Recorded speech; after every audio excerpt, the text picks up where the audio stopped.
Continuing all the shows that I've kind of catching up on Netflix, I checked out the 4 seasons with an amazing cast. This is a limited series. We've got Steve Carell in here, and it's good to see Steve Carell back in these roles again. I love Steve Carell, and he's kind of been doing some different stuff in the later part of his career since he stepped away from The Office and kind of the obvious comedies. I really like the roles that he's taking. Now, the 4 seasons is a limited series with 8 episodes, and it has been confirmed that there is a season 2 coming.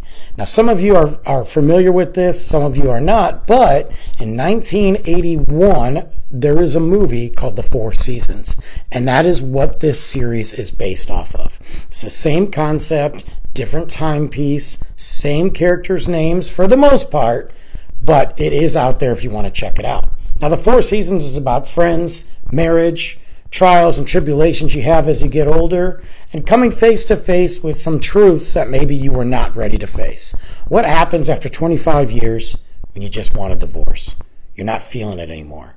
And so you start over. But you start over with somebody younger, and they bring out the best in you. They bring out the adventures. They bring out all these things that you have been holding on to in your marriage.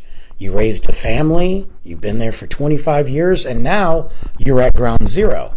And as we start to find this out, we start to peel back the layers from each one of these individuals, and we find out who they are, how they've been connected to each other, and exactly what is going on in their life. The picture doesn't always tell the story, but this show does.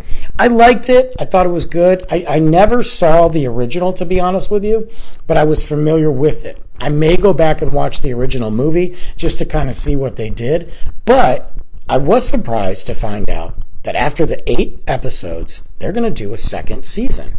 I had no idea that they were going to do that. I thought the show was just going to be a quick, limited run, a new telling of an old tale. So I'm kind of excited that we are going to split this into 2 parts and get us something more to watch and see where it goes.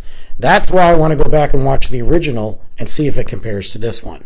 If you haven't checked out 4 seasons, it's streaming on Netflix.